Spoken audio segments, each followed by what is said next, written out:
So now let's explore what happens when partial pressure acts on small particles. Let's consider how vapor pressure can affect a particle size. Let's consider this droplet of water. What you don't see is pressure acting on the droplet of water from all sides.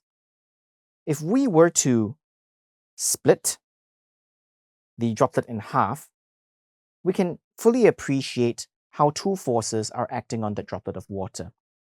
First, the surface tension, which is given by gamma, which is holding the water droplet together, that is overcoming the vapor pressure that is acting on the water droplet.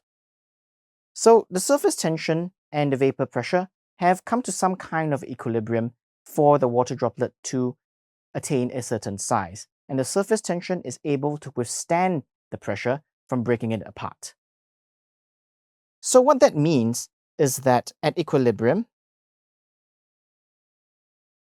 surface tension is equal to total vapor pressure. And hence, we can rewrite this equivalent expression as this equation.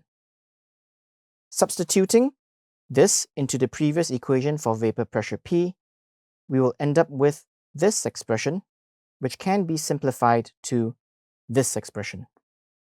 Now, this is a very important equation because it demonstrates the inverse relationship between partial pressure and the radius of particle.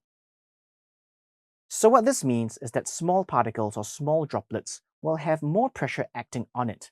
And this really explains the phenomenon of smaller droplets combining with each other to form a larger droplet until it reaches an equilibrium. This is a very important concept in materials engineering, as you can use it to manipulate the strengths and hardnesses of many different kinds of materials. So let's look at this concept in the context of, say, hardening a material. If we were to, say, look at a cross-section of a metal block, you will notice that it's full of grain boundaries.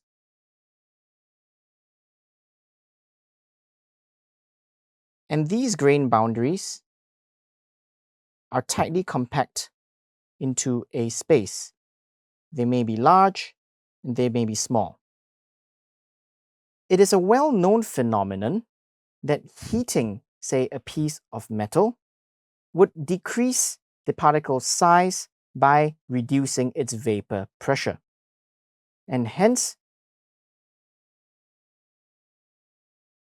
heating the material over a longer period of time causes the smaller particles to coalesce and form larger particles that make it harder.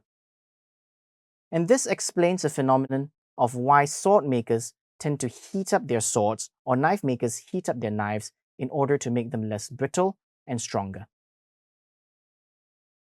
Thank you, and I'll see you in the next lecture.